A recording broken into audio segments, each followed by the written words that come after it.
Little guy. Hey guys, Matt Allen here with TacticalBassin. What I want to talk to you guys about today is flipping heavy cover.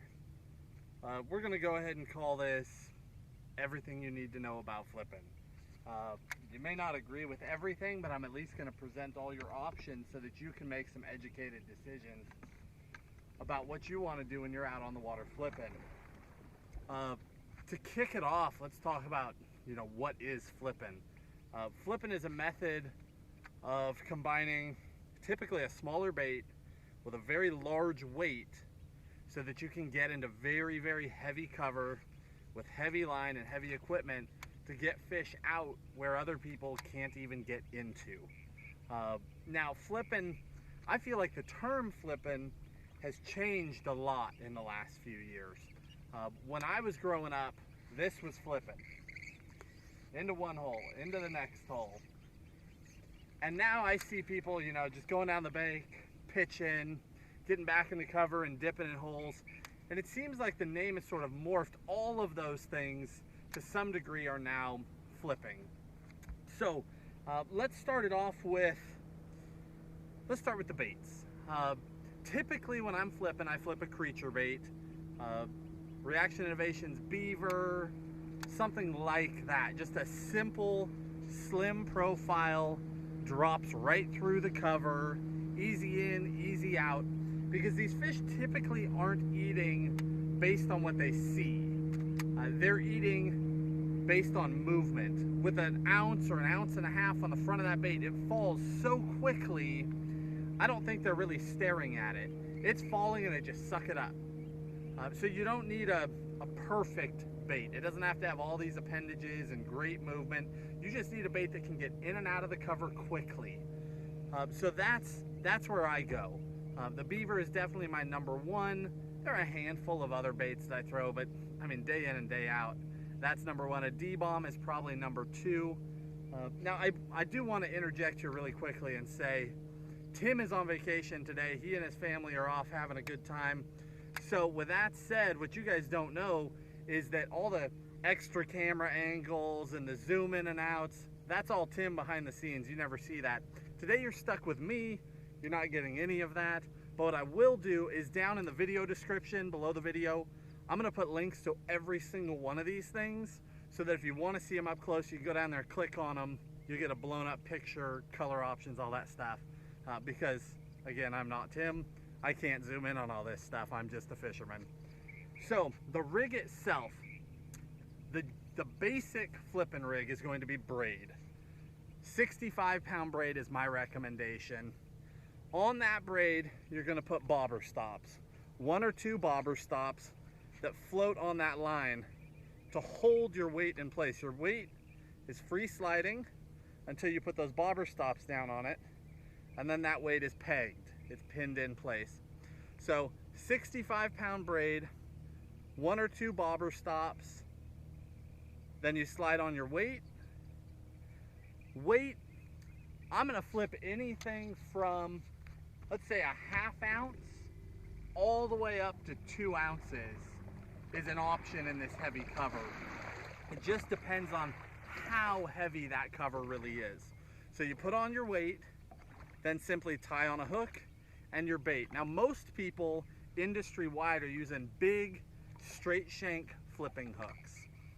If you were doing that, what you need to do is tie a snell knot. Personally, I don't use them very much. I find, again, I'm just speaking for me, this is not the industry norm, that when I use a big straight shank flipping hook, a lot of my fish are able to shake that thing out on their way out of the cover. If they get hung up in that cover at all, they start shaking, that hook comes out. So I actually, to the surprise of most, I use a Superline hook, an EWG style hook most of the time. That's my main hook. Second style hook that I'll use is an owner hook. And I honestly don't remember the model offhand, but I'll look it up and it'll be down there in the description. But I use a hook that has one of the CPS keepers on it. So you can screw onto that keeper, it helps that bait stay up, but still an EWG style below the shank. Now, the only other real option to add in is going to be your skirt. If you want to put a Flippin skirt in the mix to get more of that jig profile. And I do that from time to time. Up here on Clear Lake where we are today, I typically don't use a skirt. I like that smaller profile. But if I'm down on the California Delta, those fish, they love that skirt. So it's almost always on my rig. So that's an added thing that you can put on or take off as you wish. Now the only other thing that I would say is that sometimes when I really want that skirted jig look, why not throw a jig? If I'm throwing lighter cover, I will tie a leader on the jig because I feel like this is a little bit finessier presentation down in that cover. You know, 1/2 ounce, 3/4 ounce jig. But if I'm going punching into really, really heavy stuff, then I'm gonna step that jig up. I'm actually gonna throw a flipping jig or a punching jig. Let me see if I can dig one out for you.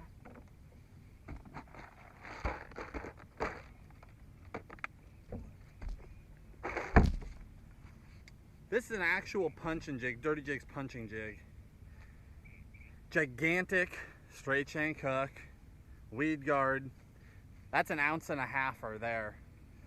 What you need to understand about flipping with a jig, there are some huge benefits, and I think it's widely overlooked. The benefit of the jig is that once you stick them, they're hooked on a jig, not a Texas rig. So you have a weed guard putting back pressure against that hook and holding it in place. That's huge. The only disadvantage of a jig is that it's harder to get it in and out of the cover than a slimline Texas rig. But what I found is that, let's say I'm throwing a 1 ounce or an ounce, yeah, we'll say an ounce flipping setup Texas rig. If I want to go to a jig, I go to 1.5 ounces. If I'm throwing a 1/2 ounce Texas rig, I'll go to a 1 ounce jig. Seems like an extra 1/2 ounce on the jig helps it get through that cover way, way better. And then you're getting that same style, that same profile, but you have all the benefit of that jig hook once you stick them. And they are just not coming off. You will get them out of that cover. So if you can get away with it, flip and punch with a jig. If you can't get away with it, drop back to that Texas rig, either skirted or unskirted. Now another place where I sort of differ from the norm is on my rod lengths and my rod powers. I do use really stout rods just like everybody else, but most people use 8-foot rods when they're punching, at least a 7.5 foot rod. And I do that as well. I have, you know, here's an 8-footer. That's an 805 punch rod there, flip and punch. I love that setup. This is a 7.9, I use 7.6s. But recently, I've started going all the way down to a 7.3. And I have found huge advantages to doing that. When I'm using an 8-foot rod, the biggest advantage of it is when I'm truly flipping in that cover. Because the longer the rod, the more line I can take up here with my other hand, and I can get a longer pitch. When you go to that short rod, you no longer have that advantage. You can't take up as much line. So you literally can't reach as far. But most of us, when we're flipping, we're not doing that traditional flipping anymore. Really, we're just pitching into holes in the cover. For that, I found nothing but advantage in that shorter rod. A 7'3", 7'4", 6-power rod, still just a pool cue of a rod. When you go to that style rod, one, the rod weighs less. The entire combo weighs less. So you're not as fatigued, because flipping flipping is all in. I mean, it's a muscle thing. You will get tired, your lower back will hurt, your shoulders are gonna hurt if you flip all day and you're not used to it. When you drop down to a 7.3 over an 8-footer, you immediately take off so much swing weight in that rod, it's just easier to do. The second advantage is with a shorter rod, you can be more accurate. You can get it into holes better. The third advantage, and I think that this is a misconception, guys keep going to 8-foot rods thinking they get all this power. Really, you're giving the power to the fish. I mean, when you watch offshore guys, like tuna fishermen, those guys, they're not using 8, 9, 10, 12-foot rods, right? They're using 5-foot rods, 5.5-foot rods, 6-foot rods, really short rods. Because the shorter that rod is, the more power you have over that fish. So when I drop down to a 7.3 and I stick a fish in cover, I don't have to flex as much rod. And I can truly yank them out of that cover so much better than I can do with an 8-footer. So I'm not saying don't use 8-foot rods, don't listen to the industry. There is a time and a place, I do have them. But if you're in a situation where you're just pitching, drop down. You need to try it. Go down to at least a 7.3 and see if you don't feel a huge difference. Now don't go to a soft rod. That's gonna hurt you. You still need all that backbone and all that power to get those fish out. But once you stick a couple, you're gonna see the difference. It's huge. Let me think if there's anything we missed here. We got rods. Reels, I do use high-speed reels. I use a 7-to-1 on every single one of my flipping rods. Personally, I use a Corrado. That's my favorite reel. But 7-to-1 reel so that I can get them out of that cover as quickly as possible. If they're not coming out, another thing, if that fish gets stuck in that cover, the best thing you can do, throw that trolling motor on 100%, go in there and get them out. The longer they're in there pinned up against cover, they're shaking against those tules or against that wood, they're going to get off. So don't be afraid to put a trolling motor on high and just plow back into these fields of this stuff and get your fish out. I think that's everything. I'm sure that I'm forgetting something. Oh, one tip for you. A Sharpie is your best friend. Again, we're fishing straight braid for this technique. You want all power to the hook. The disadvantage of braid is visibility. So what I'll do, as braid gets old, when it starts out, you know, nice dark green braid is perfect. But as you start wearing it out, let me see if these are really faded. This one's a little bit faded. As you start wearing that braid out, it'll lose color, but it loses color long before it loses strength.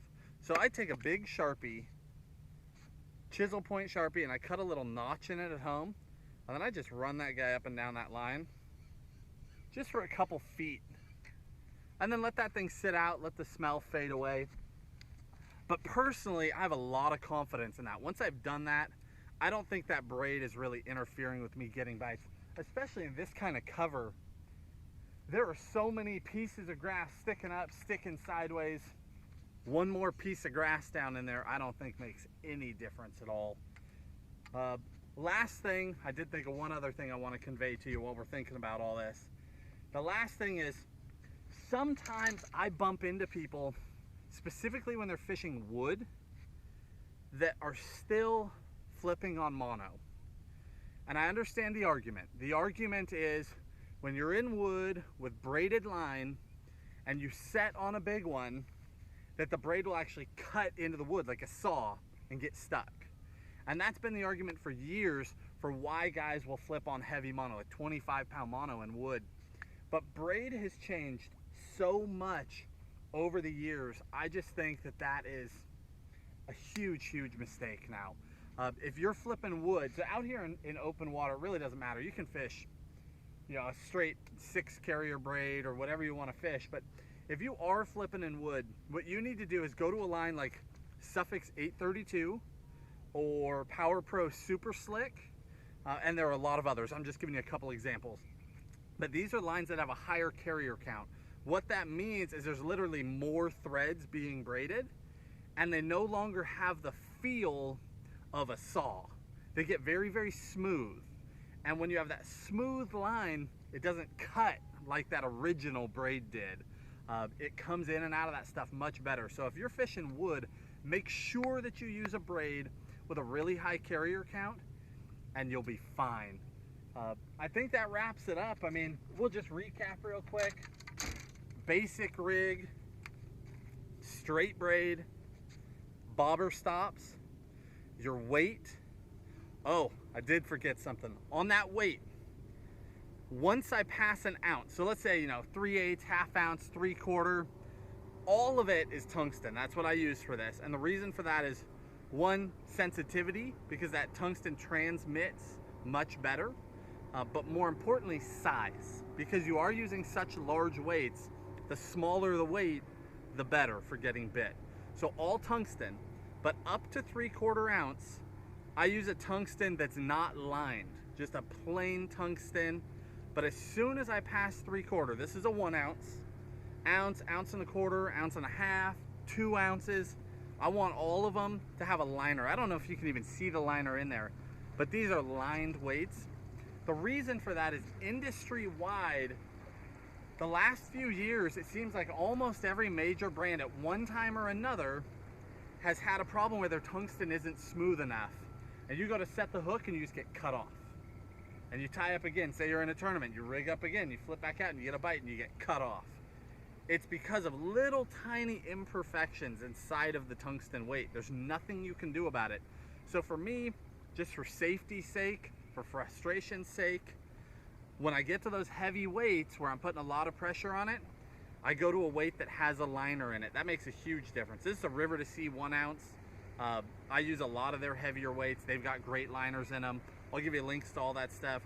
But do yourself a favor. When you start using that heavy tungsten, use one that's lined, because it's just that extra guarantee. If there is something in there, there's still a liner between the weight and your line to take some of that abrasion out of there. It just gives you a better chance. So I hope that helps you guys. Slide that weight on. You can either put in your skirt or not, and then your standard hook. Again, I'll give you links to the different hooks that I use. There's a bunch of them, but flipping is awesome. It's a great way, especially in the warmer months where the fish burrow into the cover and get into that shade, to get fish out that you can't catch any other way. Hopefully these tips will save you some time, save you some headaches. Good luck out there.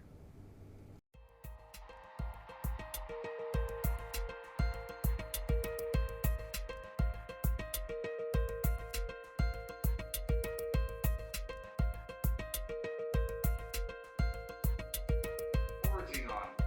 First thing is going to be the square bill crankbait. The square bill is a compact bait, fits that general bluegill profile where it's a short, stumpy bait, pretty round. More importantly, it moves very quickly, very erratic, something that bluegill do different. This may be a better day than I think. The lake is starting to look pretty stacked. So we're gonna run down lake. I don't know how well you guys can see, but basically I've got a big point over on this side and an even larger point there on the left, and then the dam down there in the background. And I think I'm gonna focus around those first couple of big points, although I gotta admit this stuff is looking pretty darn good.